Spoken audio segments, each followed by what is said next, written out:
மாய்கா அடுத்த மாதம் நடத்தவிருக்கும் அதன் ஆண்டு பொதுப்பேரவையின் போது தேசிய முன்னணியிலிருந்து வெளியேறும் என அம்னோ முன்னாள் உச்சமன்ற உறுப்பினர் தஜுடின் அப்துல் ரஹ்மான் கூறியுள்ளார். அத்தகவலை மாய்கா துணைத் தலைவர் டத்தோசி எம் சரவணன் தமது தீபாவளி திறந்த இல்ல உபசரிப்பின் போது நேரடியாக தெரிவித்ததாக அவர் கூறினார். MIC mungkin keluar daripada BN bulan depan katanya. So saya tanya kenapa, dia bagi tahulah apa perkara menyebabkan mereka tak puas hati. Saya tak boleh sebut sini lah ya. Ini perkara sensitif. Saravanan அந்த முடிவுக்கான சில அதிருப்தி காரணங்களையும் வெளியிட்டார். ஆனால் அவை ரகசியமானவை என்பதால் வெளியிட மாட்டேன் என தஜுடின் குறிப்பிட்டார். வெளியேறும் முடிவில் அவர்கள் உறுதியாக உள்ளார்கள் என்றாலும் நன்கு யோசித்து முடிவை மீட்டுக் கொள்ளுமாறு நான் அவரை அறிவுறுத்தியுள்ளேன் என கூறிய தஜுடின், அம்னோவும் மாய்காவும் பல தசாப்தங்களாக ஒன்றாக இருந்து வருகின்றன. நாட்டின் வளர்ச்சிக்கு மாய்கா பெரும் பங்காற்றியுள்ளது என தெரிவித்தார். இதனிடையே இச்செய்தி உண்மையா என சரவணனிடம் கேட்டபோது, இது தீபாவளி காலம், மக்கள் இன்னும் விழா மனநிலையில் உள்ளனர், இப்போது அரசியல் பேச விருப்பமில்லை என சரவணன் சுருக்கமாக முடித்துக் கொண்டார். இத்தகைய திருநாள் காலங்களில் நாம் ஒற்றுமை, நட்பு, சமரசம் பற்றி பேச வேண்டும், அரசியல் அல்ல என கூறியதாக மலேசியா கினி செய்தி வெளியிட்டிருக்கிறது. இதனிடையே மாய்கா தேசிய தலைவர் தான்ஸ்ரீ எஸ்.ஏ. விக்னேஸ்வரன் நவம்பர் 16 நடைபெறும் மாய்கா பொதுப் பேரவையில் உட்கட்சி பிரச்சினைகளில் மட்டும் கவனம் செலுத்தப்படும் என்றும், தேசிய முன்னணி தலைவர் டத்தோசி அம்மாள் ஜயிட் அமிடி உட்பட யாரும் அழைக்கப்பட மாட்டார்கள் என்றும் ஏற்கனவே கூறியிருந்தார். இந்நிலையில் நவம்பர் மாத மாய்கா பொதுப் பேரவை அரசியல் வட்டாரத்தில் பெரும் கவனத்தை ஈர்த்துள்ளது.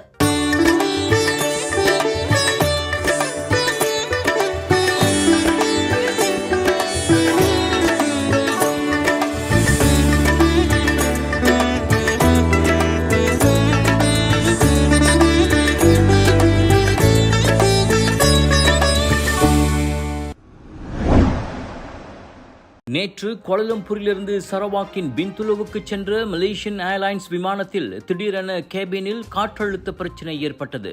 எனினும் அந்த MH2742 விமானம் எந்த ஒரு அசம்பாவிதமும் இல்லாமல் காலை 10:31 மணிக்கு பிந்துலு விமான நிலையத்தில் பாதுகாப்பாக தரையிறங்கியது. பயணிகளை அச்சத்தில் ஆழ்த்திய இச்சம்பவத்தில் யாருக்கும் காயம் ஏற்படவில்லை என மலேசிய விமான போக்குவரத்து குழுவான MAG தெரிவித்தது. சம்பவத்தின் போது பயணிகளுக்கு தானியங்கி ஆக்சிஜன் முகமூடிகள் உடனடியாக வழங்கப்பட்டன. நடுவானில் நிகழ்ந்த இச்சம்பவம் குறித்து விமான நிறுவனம் விசாரணையை தொடங்கியுள்ளது. பயணிகளுக்கு ஏற்பட்ட அசௌகரியத்துக்கு மலேசியன் ஏர்லைன்ஸ் மன்னிப்பு கேட்டுக்கொண்டது. வாடிக்கையாளர்கள் மற்றும் பணியாளர்களின் பாதுகாப்பே முக்கியம் என்றும், மீண்டும் இதுபோல் நிகழாமல் இருக்க நடவடிக்கை எடுக்கப்படும் என்றும் அது உறுதியளித்தது.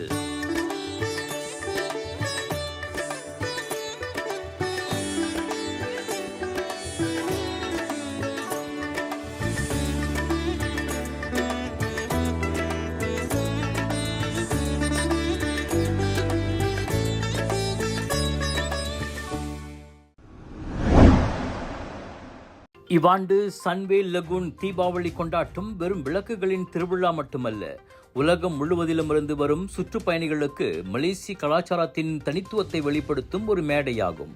இது போன்ற நிகழ்ச்சிகள் மலேசியாவின் உண்மையான உணர்வை பிரதிபலிக்கின்றன. அதோடு பன்முகத்தன்மையில் ஒன்றுபட்ட ஒரு நாடு என்பதை பறைசாற்றி உள்ளூர் கலாச்சாரத்தை உலகத்தரம் வாய்ந்த சுற்றுலா கவர்ச்சியாக மாற்றுவதாக சன்வே கேளிக்கை பூங்காவின் தலைமை நிர்வாக அதிகாரி பேராசிரியர் கல்வின் ஹோ கூறினார். I think Sunway Lagoon and Lost World of Tambun will be a destination for Malaysia. Well, the theme park is a major draw for all the tourists that comes to Malaysia. You know, it's one of the major destinations. But I think the cultural element to tell the story behind all these values, to tell the story about Malaysian, that we live together, we enjoy each other's religion, we enjoy each other's company, we enjoy each other's culture. I think it's something amazing. Of course, the food. தவிர உள்ளூர் பாரம்பரியம் மற்றும் கலாச்சாரத்தை அடிப்படையாக கொண்ட சுற்றுலாவை மேம்படுத்துவதில் tourism மலேசியாவின் முயற்சிகளுடன் இந்த கொண்டாட்டம் ஒத்துப்போவதாக அவர் கூறினார். We just want to add on to what Tourism Malaysia did. We just want to make sure that cultural element is at the forefront. And I think Malaysia is special because of all our cultural, our multi-racial combination.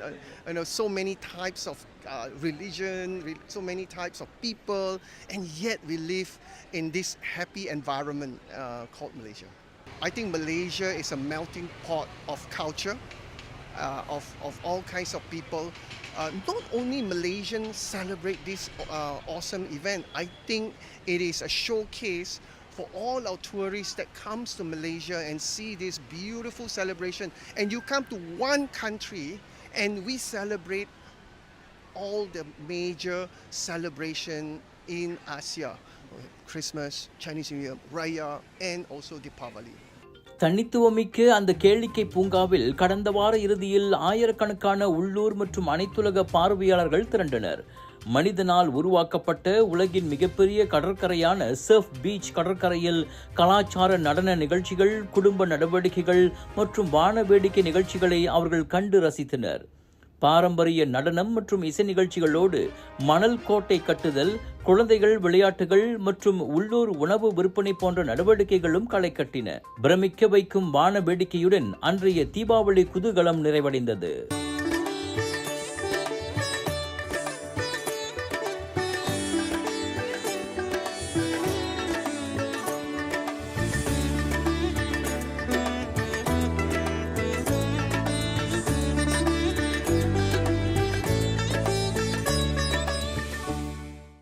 days holidays வருது. தீபாவளிக்கு மிக சந்தோஷமா உங்க குடும்பத்தோட இந்த வருஷம் மிக சந்தோஷமா இருப்பீங்க நான் நம்புறேன். அதே நேரத்தில் those are travelling long distance பத்திரமா காடியை கொண்டு போங்க, அழகா திரும்பி வாங்க. உங்களோட குடும்பத்தோட இந்த வருஷம் நல்லா சந்தோஷமா இருக்கணும். இன்ப விஷுவல்கள் எல்லோரும் வாழ்க. நன்றி, வணக்கம். இனிய தீபாவளி நாள் வாழ்த்துக்கள்.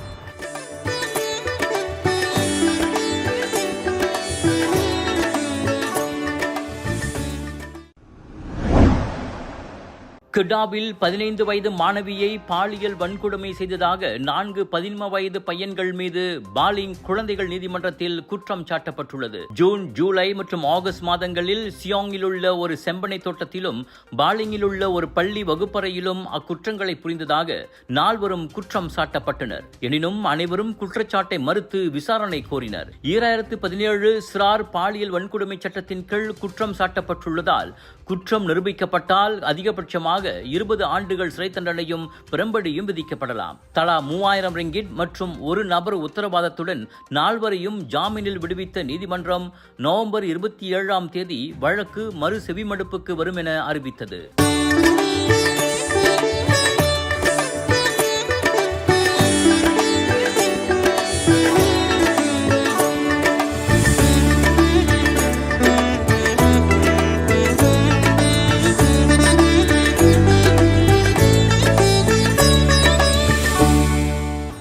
ஹாலிடேஸ் வருது. தீபாவளிக்கு மிக சந்தோஷமா உங்க குடும்பத்தோட இந்த வருஷம் மிக சந்தோஷமா இருப்பீங்க நான் நம்புறேன். அதே நேரத்தில் those are travelling long distance பத்திரமா காடியை கொண்டு போங்க, அழகா திரும்பி வாங்க. உங்களோட குடும்பத்தோட இந்த வருஷம் நல்லா சந்தோஷமா இருக்கணும். இன்ப விஷுவல்கள் எல்லோரும் வாழ்க. நன்றி, வணக்கம். இனிய தீபாவளி நாள் வாழ்த்துக்கள்.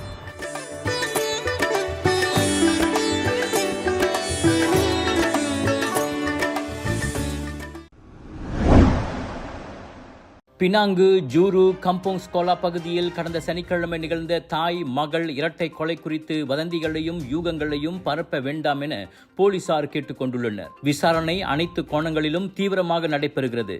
எனவே தேவையற்ற யூகங்களால் அது பாதிக்கப்படக்கூடாது என மாநில போலீஸ் தலைவர் டத்து அசீசி இஸ்மாயில் கூறினார். முக்கோண காதலே கொலைக்கு காரணமாக இருக்கலாம் என பேசப்படும் நிலையில் போலீஸ் இந்த நினைவூட்டலை விடுத்துள்ளது. இதுவரை அப்பெண்ணின் கணவர் உட்பட 3 ஆடவர்கள் விசாரணைக்காக கைதாகி தடுத்து வைக்கப்பட்டுள்ளனர். 51 வயது சரியா சேஹின் என்பவரின் உடல் முன்னதாக அவரது வீட்டின் கீழ் மாடி சமையல் அறையில் கழுத்து அறுக்கப்பட்ட நிலையில் அவரது கணவரால் இரவு 7:30 மணிக்கு கண்டுபிடிக்கப்பட்டது. அதே சமயம் அவர்களது வளர்ப்பு மகளான 11 வயது நூர் அஃப்ரீனா அலிஷா அப்துல் ரஹீம் மேல் மாடியில் ரத்தம் தோய்ந்த குளத்தில் குப்புற இறந்து கிடந்தது பெரும் அதிர்ச்சியை ஏற்படுத்தியது. எல்லா நோய்களுக்கு முக்கிய காரணம் ரத்த ஓட்டம் சரியா இல்லாததுங்க. குறிப்பா தலைவலி, உடம்பு வலி, கால் மறுத்து போறது, வசதியா இருக்கிறது, மூச்சு திணறல் மற்றும் பல.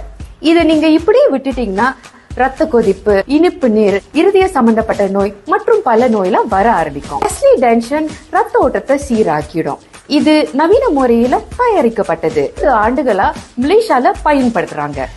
டெஸ்லி, உங்கள் ஆரோக்கியத்தின் நண்பன்.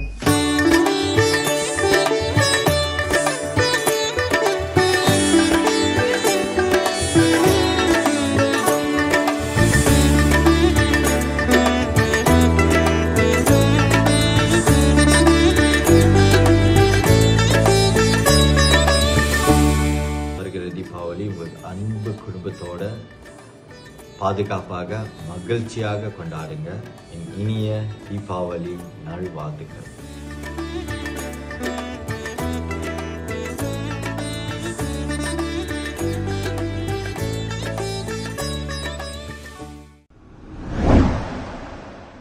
மலாக்கா ஆற்றில் ஒரு ஆணின் சடலம் மிதந்த நிலையில் நேற்று முன்தினம் கண்டுபிடிக்கப்பட்டது. அவர் சட்டை, கால் சட்டை என முழு உடை அணிந்திருந்தார். கையில் ரப்பர் காப்பு அணிந்திருந்தார். அவர் ஒரு இந்திய வம்சாவளியைச் சேர்ந்தவராக இருக்கலாம் என போலீஸ் நம்புகிறது. கைவிரல் ரேகை மூலம் அடையாளம் காணும் முயற்சி நடைபெறுகிறது. மரணத்திற்கான காரணம் நீரில் மூழ்கி இறந்தது என சவ பரிசோதனையில் உறுதி செய்யப்பட்டுள்ளது. உடலில் எந்த காயங்களோ அல்லது வன்முறை தழும்புகளோ இல்லை. இந்த நிலையில் உறவினர்களை தேடுவது உட்பட பல கோணங்களில் போலீஸ் விசாரணையை தொடர்கிறது.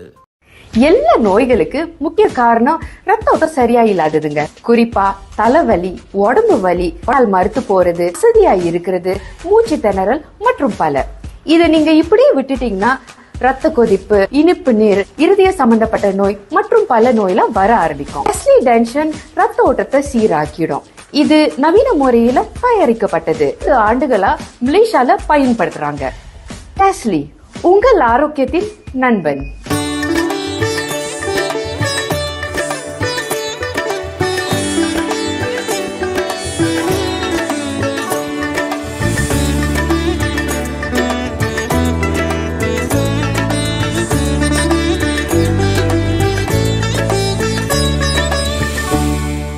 நீங்கள் அனைவரும் குடும்பத்தோடு குதூகலமாக, மிகவும் சிக்கனமாக, சிறப்பாக, பாதுகாப்புடன் இந்த வர தீபாவளியை கொண்டாட வேண்டும்.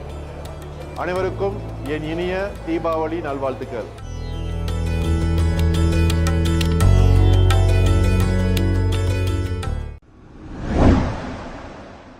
நேற்று காலை கிள்ளான் கம்போங் புக்கிட் செராக்காவில் உள்ள ஜலான் மேரு தம்பஹானில் சாலை சமிக்ஞை விளக்கு சந்திப்பில் குப்பை லாரி மற்றும் 2 கார்கள் மீது மண் ஏற்றி வந்த லாரி மோதியதில் 6 பேர் காயமடைந்தனர். காலை 9 மணி அளவில் புக்கான் காப்பார் அருகே இந்த சம்பவம் நிகழ்ந்ததாக ஸ்லாங்கூர் தீயணைப்பு மற்றும் மீட்புத்துறை கூறியது. தீயணைப்பு வீரர்கள் வருவதற்கு முன்பே பாதிக்கப்பட்ட அனைவரும் தங்கள் வாகனங்களிலிருந்து இறங்கிவிட்டனர். சிகிச்சைக்காக பின்னர் மருத்துவ பணியாளர்களிடம் அவர்கள் ஒப்படைக்கப்பட்டனர். அவர்களில் 35 வயது மண் ஏற்றி வந்த லாரி ஓட்டுநரான உள்ளூர் ஆடவரும் அடங்குவார்.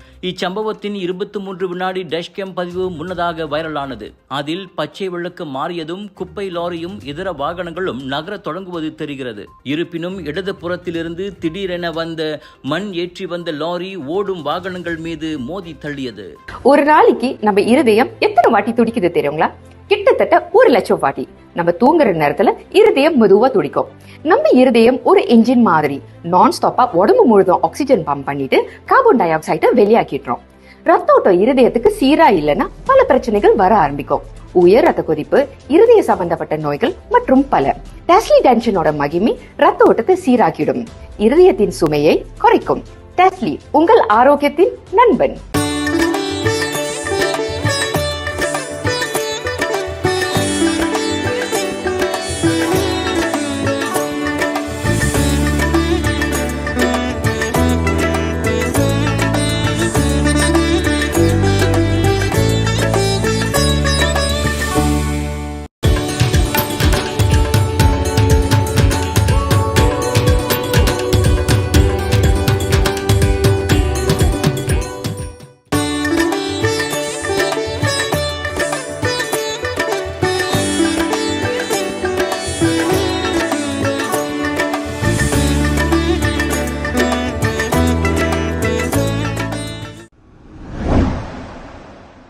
தொட்டாலிங் ஜெயா பண்டார் உத்தாமாவில் 16 வயது மாணவியை கத்தியால் குத்தி படுகொலை செய்ததாக 14 வயது மாணவன் மீது இன்று மஜிஸ்ட்ரேட் நீதிமன்றத்தில் குற்றம் சாட்டப்பட்டது. பண்டார் உத்தாமா டமன்சரா அம்பாட் பள்ளியின் பெண்கள் கழிவறையில் அக்டோபர் 14ஆம் தேதி காலை 9:20 மணி முதல் 9:35 மணிக்குள் அக்கொலை குற்றத்தை புரிந்ததாக அவன் குற்றம் சாட்டப்பட்டான். எனினும் கொலை குற்றம் உயர் நீதிமன்ற அதிகாரத்தின் கீழ் வருவதால் அவனிடம் வாக்குமூலம் எதுவும் பதிவு செய்யப்படவில்லை. வயது குறைந்தவன் என்பதால் அவனது அடையாளங்களும் வெளியிடப்படவில்லை. குற்றம் நிரூபிக்கப்பட்டால் மரண தண்டனை அல்லது 30 முதல் 40 ஆண்டுகள் வரையிலான சிறை தண்டனை, 12 பிரம்படிகள் ஆகியவை விதிக்கப்படலாம். நீங்கள் அனைவரும் குடும்பத்தோடு குதூகலமாக, மிகவும் சிக்கனமாக, சிறப்பாக, பாதுகாப்புடன் இந்த வர தீபாவளியை கொண்டாட வேண்டும். அனைவருக்கும் என் இனிய தீபாவளி நல்வாழ்த்துக்கள்.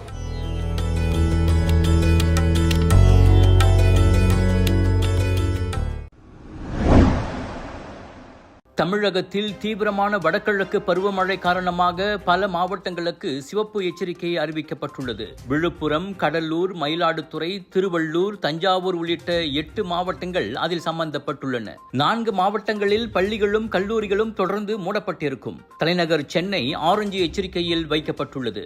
24 மணி நேரத்திற்குள் 20 சென்டிமீட்டருக்கும் அதிகமான மழை பெய்யலாம் என்று முன்னறிவிப்பு செய்யப்பட்டுள்ளது. வங்காள விரிகுடாவில் நிலவும் குறைந்த அழுத்த மண்டலம் சுற்றுச்சூழல் மாற்றத்துடன் கலந்து புயலாக மாறும் வாய்ப்பு உள்ளதாக இந்திய வானிலை ஆய்வு மையம் கூறியது.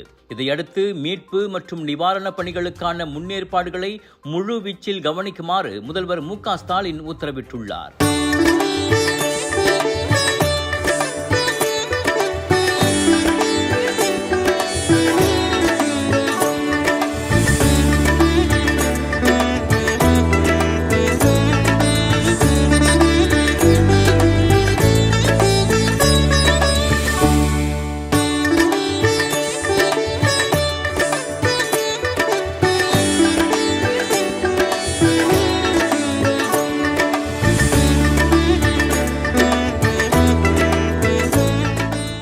மனதின் இருள் அகலட்டும், அன்பின் ஒளி பெருகட்டும், வெற்றிகள் மலரட்டும், மகிழ்ச்சி எங்கும் பெருகட்டும். எங்கள் இனிய தீபாவளி நல்வாழ்த்துக்கள்.